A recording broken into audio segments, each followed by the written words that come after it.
Hello, hello, my filthy darlings. It is everybody's dream ghoul, Calla DeKay, and today I'm coming to you with a step-by-step guide as to how I recreate my look I refer to as the Nightmare Nurse. Now, I'm not sure how many drag artists actually bother to title their various looks, but in my case, I do find it comes in as a handy frame of reference for a recreation. And now, of course, I can't speak for other drag artists, but in my case, when I'm coming up with a new look, it always seems to start from a song, and this one was no exception. For this particular look, I was inspired by the song Tub of Blood by the Tomb of Nick Cage off of their album The Pharaoh of New Orleans. And it will probably come to no surprise to at least some of you that I drew quite heavily on Katsuhisa Kagutsu's body horror manga Frank and Fran when it came time to design the actual makeup look. There was something about Fran's look in particular that really drew me in and served as a great jumping off point when I was conceiving of how I wanted this look to present.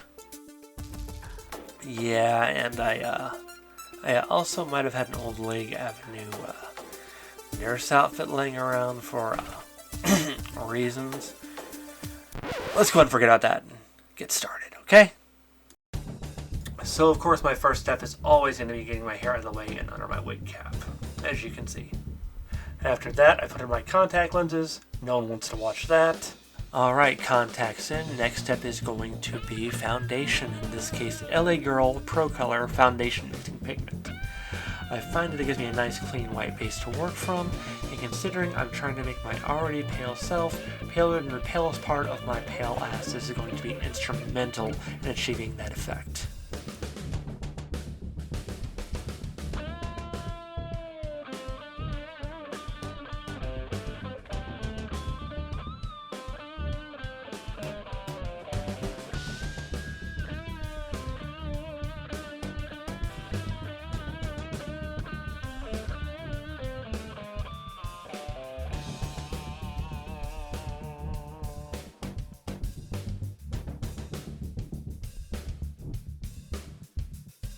Alright, now over the top of the foundation, I'm going to go ahead and add an extra layer of wet and mild white face paint.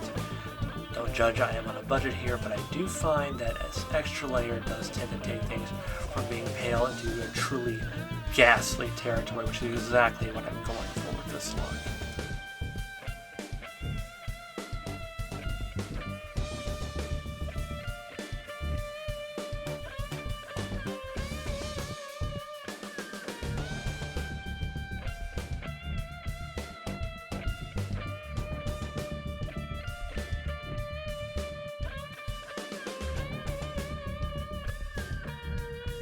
Alright, so now that I'm well and truly pale to my liking, I'm going to apply my lashes, in this case using Wispies from Ardell.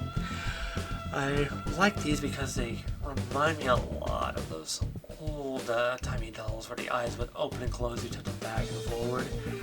So those were kind of creepy and definitely the kind of look we're going for here.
Alright, so lashes firmly in place. Now it is time to go ahead and do my eyeshadow. In this case, I'm using a warm palette from NYX, starting with a pale red, almost a pink, to do a large area around each eye, and then working inward with darker and darker shades. The overall idea is to make the skin look very inflamed and infected. It's a very creepy effect when done right, and it's actually one of my favorite parts of doing this look. It's just a lot of fun to put together. It's gotten some great responses out of people who have seen it, both firsthand and online.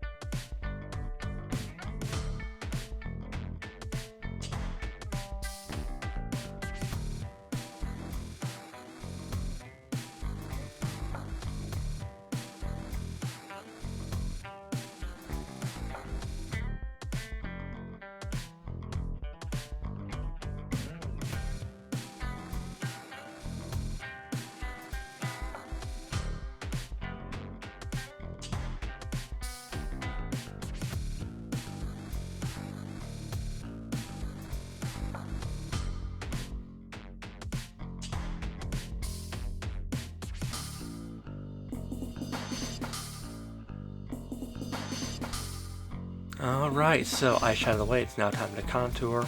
I realize I did these steps backwards from what I normally do, but I'm hoping that you can forgive me because this was the first time ever recording myself doing this. Anyway, since I have this lovely ghostly palette going on, it's not going to make any sense to use any sort of natural tones. So instead, I decided to use the horror palette from DeKay. It's a lovely selection of grays and blacks, and I find it just goes on so well over the white to really get the right effect.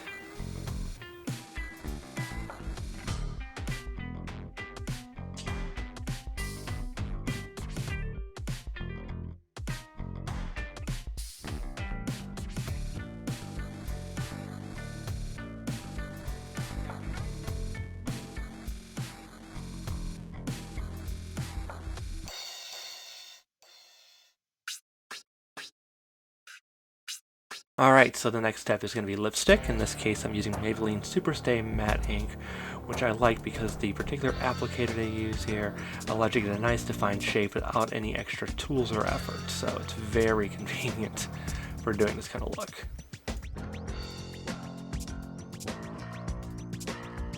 Alright, so if doing my eyeshadow is one of my favorite parts of this look, this is my absolute favorite part.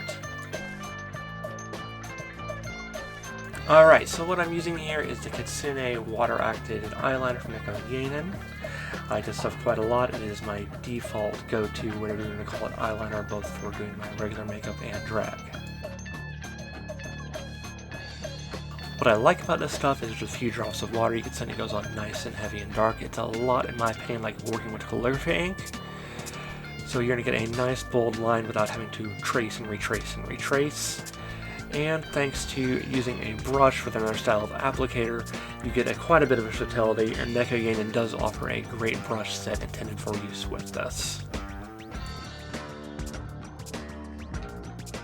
And as you can see, I'm not only using this for my eyeliner, but also to draw my eyebrows and all my lovely facial scouring that makes this look what it is. Alright, so I'm doing the wider lines. I use a thicker brush with a pointed tip, and when it comes time to the stitching, I trade it out for a fine point brush that really allows for some exquisite detail work.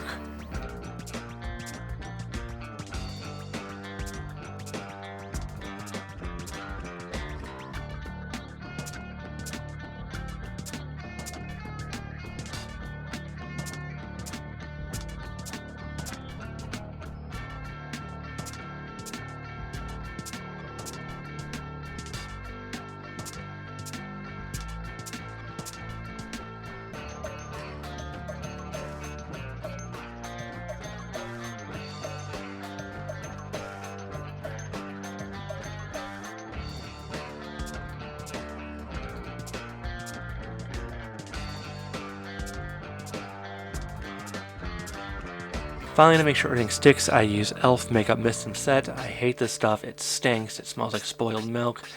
e.l.f., if you got someone watching this, please try to find a way to change up that scent because it is fucking disgusting.